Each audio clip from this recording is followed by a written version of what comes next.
Saya nak bagi sedikit data mengenai Selangor. Okey, jadi case tadi saya Selangor, Dr. Lee tadi bagi banyak data mengenai sektor private ya. Saya punya adalah sektor awam. Yang data ini, sorry ya, I extend. Saya dapatkan daripada SUK ya. Okey, jumlah jawatan yang telah dipenuhi di negeri Selangor, jumlahnya 17,000. Yang paling banyak mempunyai staf adalah Jabatan Agama Islam Selangor. Okay. Jadi fokus negeri, penjawatan paling banyak JAIS. Jabatan Kerja Raya kedua, Jabatan Pengairan dan Saliran 839. Untuk PBT, Klang paling tinggi, diikuti oleh Petaling Jaya dan Subang Jaya, dan GLC PKNS. Okay, 600 lebih. Jadi masalah kita sekarang di peringkat bawah ranking ya, penjawatan, kita ada banyak staff. Tetapi top level decision makers ataupun professionals kita tak cukup. Selalunya macam ini kerana kita ada buat pendengaran awam Selcat. Kita tanya, okey, JPS, Jabatan Pengairan dan Saliran diberi bajet sebegitu banyak, kenapa bulan Oktober bajet itu baru dibelanjakan 40%, 60%, mana perginya yang balance? Selalunya kita diberitahu tak cukup tenaga kerja, professionals. Okay, jadi emphasis kerajaan, dan ini adalah kelemahan, sistem ini mesti diperbaiki. Kita patut mempunyai lebih banyak profesional dalam sektor awam. Okay, next. Okay, mengikut bangsa ya, ini data SUK. Saya pun tak tahu kenapa data diberi macam ini. Kita ada bangsa mengikut bangsa sehingga 4 September. Kolom Melayu, China, India, Pakistan, Sri Lanka, Indonesia, kemudian Bumi Putra Sabah, Bumi Putra Sarawak, orang asli. Yang Bumi Putra Sabah, Bumi Putra Sarawak bukan orang Malaysia ke? Kenapa? Kolom itu datang selepas Pakistan, Sri Lanka. Jadi ini masalah kita. Ini data yang diberikan oleh agensi SUK. Kalau Human Resource Department mempunyai data macam ini, kita akan selalu melihat orang, meletak orang dalam kotak, kolom. Okay? We don't see them as Malaysians. We see them as Chinese, Indian, Malay, Sabahan, Sarawakian, orang asli. There is a big problem. Okay, so unless the culture or the way our mindset or our attitude change, this will never change. It will remain like this. Okay, jadi memang sektor awam majority orang Melayu, Cina sedikit. Jumlah daripada 17,000 hanya 64 Cina, India 1,500. Yang Melayu 15,000. Okay, Indonesian lebih tinggi daripada Sabah, Sarawak dan orang asli. Ini data negeri Selangor. Next. Okay, so saya tanya, bagaimana you iklan untuk dapatkan staff? Sekarang mereka sudah mula iklan berita harian Sinchu Daily dan Tamil Nation. Apa masalah di sini? Ada orang Cina macam saya tak tahu bahasa Cina. Okay, dan saya tak beli berita harian.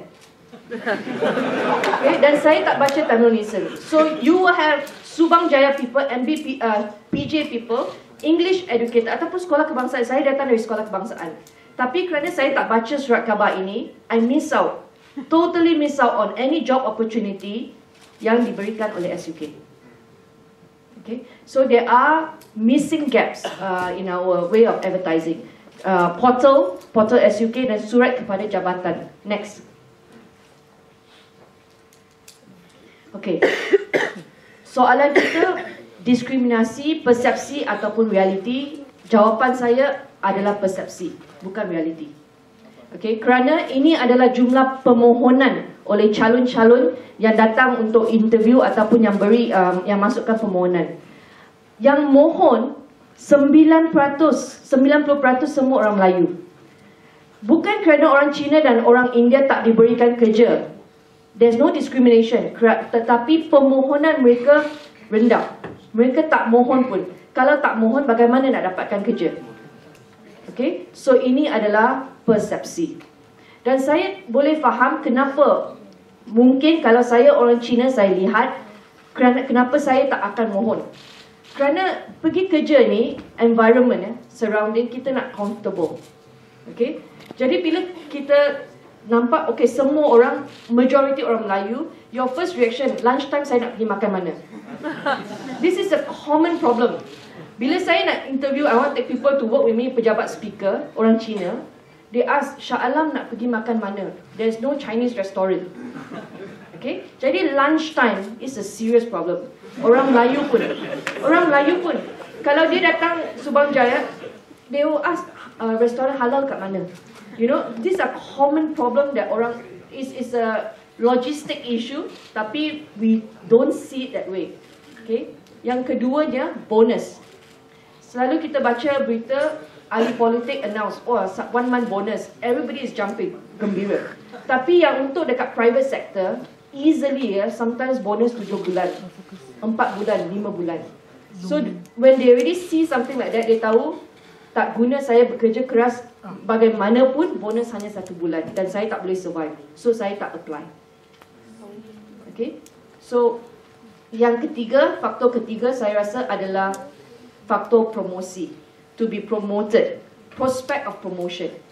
Okay, saya nampak sekarang dalam sistem macam di MPSJ, kalau bos you dekat atas grade 44, you are, let's say lah, 40.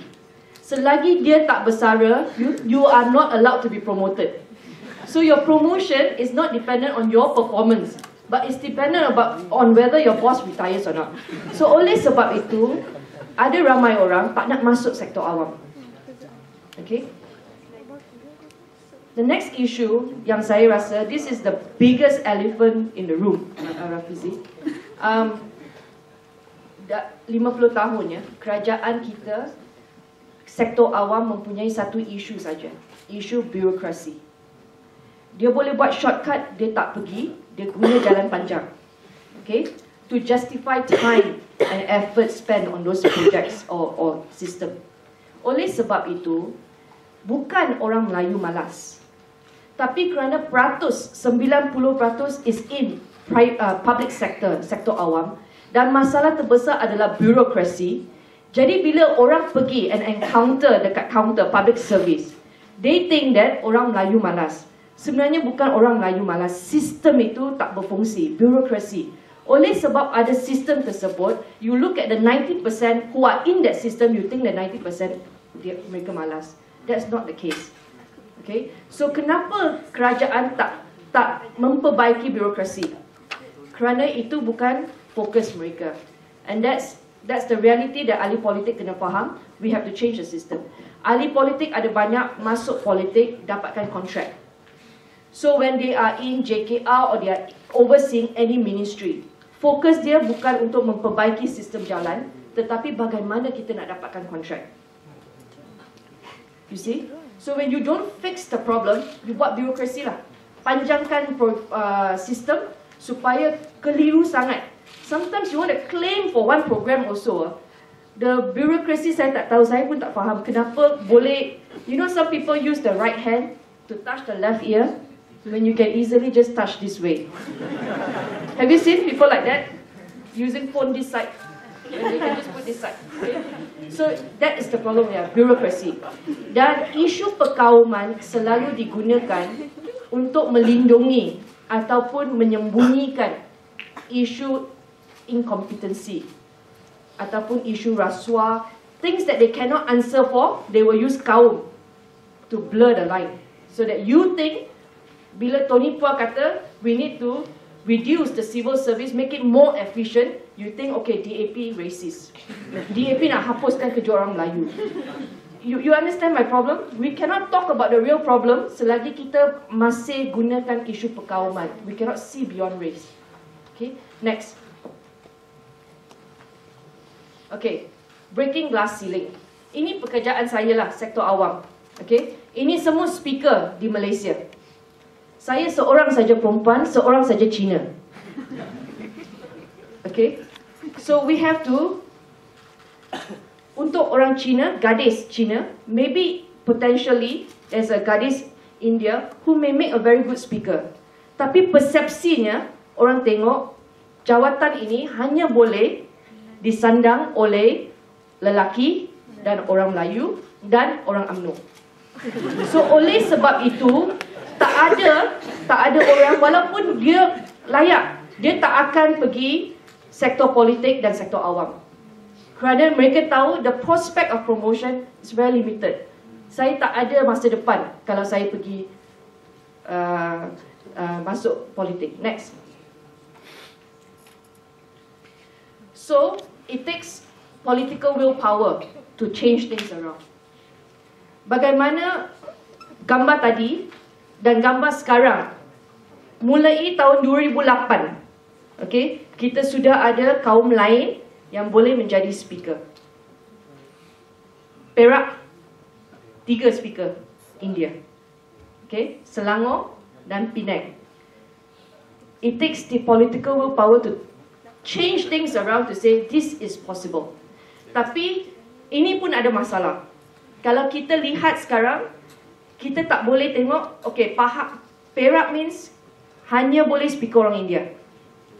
Okay, Selangor hanya boleh speaker orang Cina. There should not be quota. Okay, dalam masa depan, mungkin dalam masa 5 tahun, speaker Melayu Selangor. We don't know. But it should be the best person for the job. Okay, next. This is my last one. Okay, this I want to quote Ginger Spice Girl. Spice Girl kata, I just feel that the only power I have is setting a good example. And itu sebab bila we are in position of power, I try to change things around. So dalam team saya ada researchers Azira Aziz, Khairul Khalid. A lot of people say Malay and Chinese cannot work together. If your boss is Chinese, you see all the staff semua Cina, or all the staff semua orang India, tak ada orang Melayu. But one of my best staff, Khairul Khalid, cakap, sometimes way faster than Chinese staff. Okay, so it's really the system that has to be fixed, not the race. Dan isu yang kita perlu fix sekarang adalah isu birokrasi dalam sektor awam. Thank you.